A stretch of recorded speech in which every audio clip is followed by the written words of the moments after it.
升学的重要参考依据。哎呀，苦精神，你们是怎么发现我的？我的天，灵能水晶的温度，没想到，居然比我。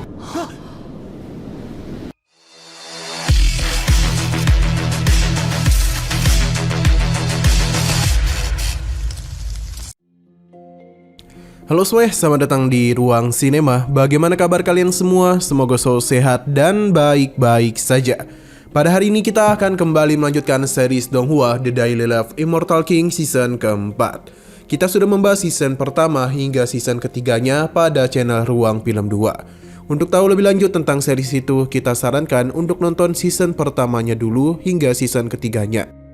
Tanpa berlama-lama lagi, kita langsung saja membahas season keempat dari series ini pada episode pertamanya.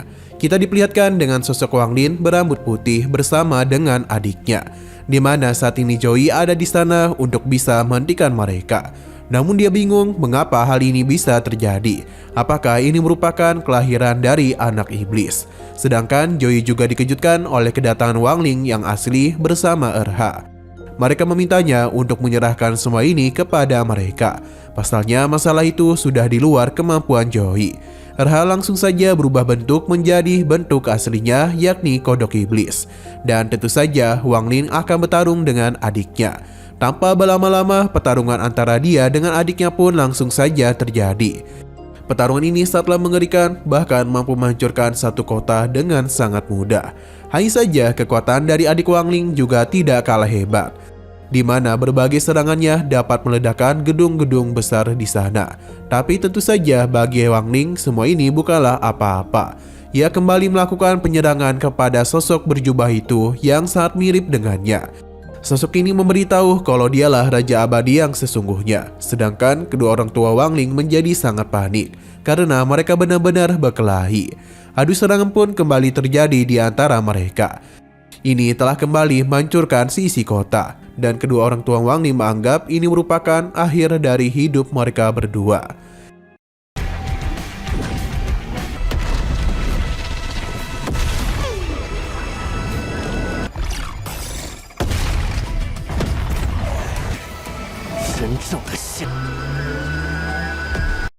Nah, ternyata semua itu hanyalah mimpi dari ibu Wang Ling.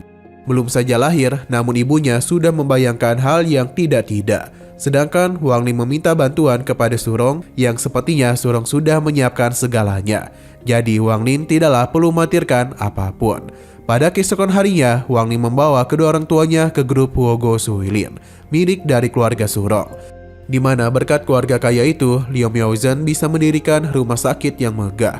Bahkan terdapat makanan dan minuman yang khusus disediakan untuk ibu hamil. Ibu dan ayah Wang Lin dijamu dengan sangat baik.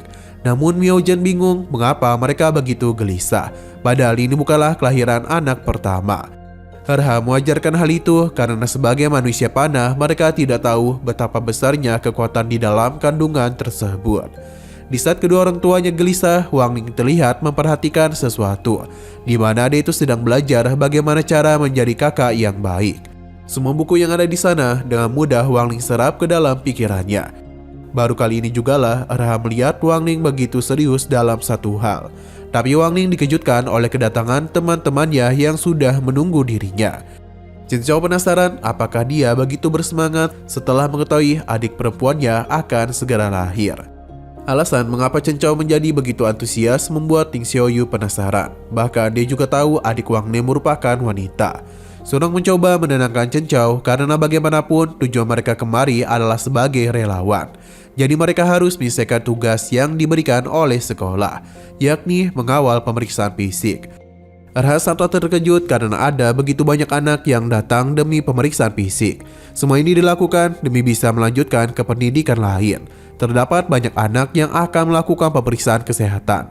Jadi rumah sakit ini tidak hanya untuk mengecek kehamilan saja. Bahkan ada seorang anak berumur 8 tahun namun memiliki tinggi hampir 3 meter. Ini tentu saja membuat Erha menjadi sangat terkejut.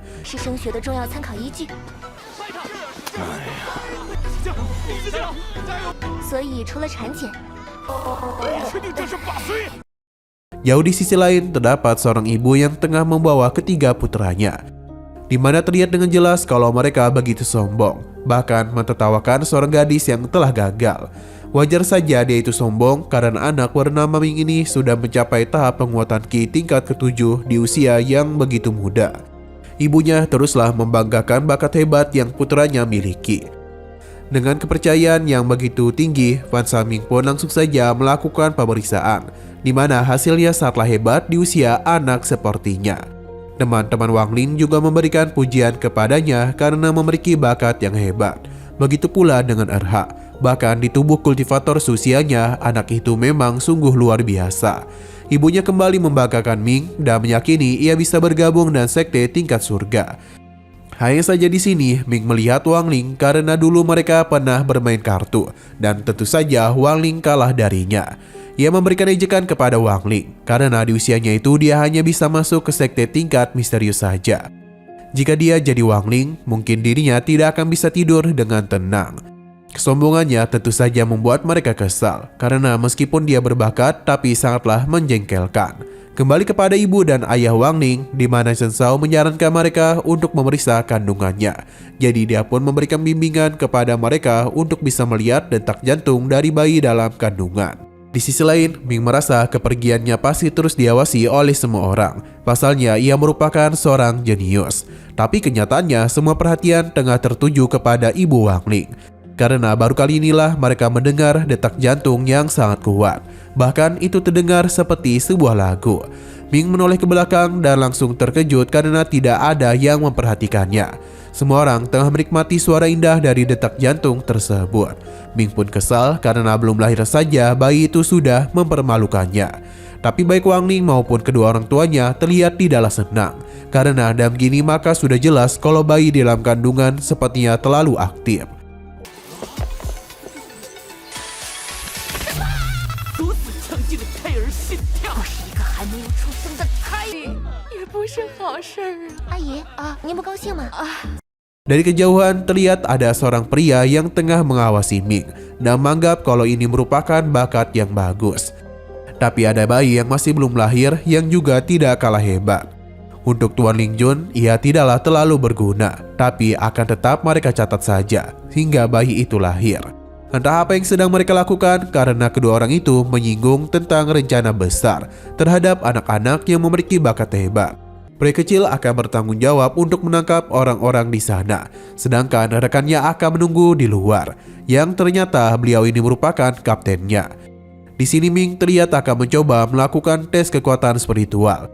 Ia ingin membuktikan kalau dia pasti akan menjadi pahlawan kota seperti apa yang dilakukan oleh Zoe. Kekuatan spiritual yang begitu besar pun telah dikeluarkannya. Kekuatan spiritual itu membentuk ikan-ikan yang berenang. Dan begitu berarti akal spiritual yang Ming miliki merupakan air yang sangat murni. Wang Ling memuji kemampuan miliknya, tapi perhatiannya tertuju pada pria sebelumnya. Ia mengeluarkan sebuah tali pengikat yang akan dia lemparkan. Namun Wang Ling sudah lebih dahulu menahannya. Ini tentu saja membuatnya sangat panik. Wajar saja Wang Ling bisa menemukannya karena aura pembunuhnya terlalu kuat. Jadi dia datang kemari untuk menangkapnya. Karena tidak ada yang melihat, Wang Ling langsung saja menghukum pria tersebut. Sedangkan di sisi lain, ibu Wang Ling kembali melakukan pemeriksaan, di mana energi spiritual dari kristal itu teruslah meningkat seiring berjalannya waktu. Kekuatannya bahkan mengejutkan semua orang, padahal bayi itu belum lahir. Tapi dia ini sudah memiliki energi yang berada di luar batas. Tidak berhenti sampai di situ saja, namun kekuatannya teruslah meningkat. Wang Ling tidak menduga ini jauh lebih kuat dari dia sebelumnya. Wang Ling pun menggunakan kekuatan mantra pelupa sebanyak 50% agar semua orang tidak tahu mengenai apa yang telah terjadi. Benar saja, ketika orang-orang itu sadar, mereka tidaklah mengingat apa yang terjadi pada kristal pengukur kekuatan. Sedangkan Surong tidaklah melupakan apa-apa. Karena bagaimanapun, mereka berdua sudah saling berjanji. Yang tentu saja membuat Surong berbunga-bunga. 你们是怎么发现我的？我的天，连能水星的温度。没想到，居然比我。 Namun pria barusan telah berhasil melarikan diri. Ternyata Wang Ling sengaja melakukan hal itu supaya mereka bisa menemukan markas dari orang-orang tersebut. Kita pun diperlihatkan dengan sosok ini di mana dia teruslah melarikan diri. Meskipun telah memakan beberapa pil obat, namun lukanya masihlah belum sembuh. Ia menjadi bingung siapakah tadi karena memiliki kekuatan yang tak masuk akal. Meskipun misi ini gagal, namun tujuan mereka akan dialihkan kepada adik dari Wang Lin. Jadi apapun yang terjadi mereka harus mendapatkannya. Karena dengan memilikinya sama saja dengan mendapatkan ribuan anak berbakat. Mereka tidak akan melaporkan hal ini dulu kepada Tuan Lingzun. Karena bagaimanapun mereka harus mementingkan kinerja kantor mereka dulu. Karena dan begitulah kantor mereka akan menjadi lebih sukses dari para pesaing lainnya. Selain itu, mengenai kejadian pada hari ini harus mereka rahasiakan dan tidak boleh ada satupun orang yang tahu tentang proyek besar mereka. Pada akhirnya kedua orang ini pun telah sampai di markas mereka. Namun, Jingke yang sudah tahu keberadaan mereka langsung saja melakukan penyerangan. Alhasil, kantor dari kedua pria tersebut pun telah hancur.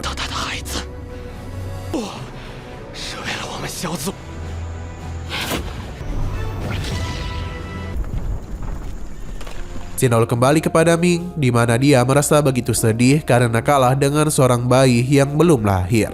Wang Lin dan Surong pun datang untuk menemuinya, di mana Ming terlihat sangat sedih karena merasa akan ditertawakan. Wang Lin mencoba menghiburnya, terlebih lagi Erha sudah memperbaiki kristal untuk menilai kekuatan spiritualnya. Itu pun harus dia upah dengan pil spiritual. Selain itu, di sini Surong juga memberikan sebuah hadiah, yakni patung dari Joey, di mana itu merupakan sosok yang sangat diidolakan oleh Ming. Dengan perasaan yang begitu haru, Ming pun pergi sambil menangis. Selain itu, dia berjanji akan berusaha semaksimal mungkin untuk menjadi lebih hebat.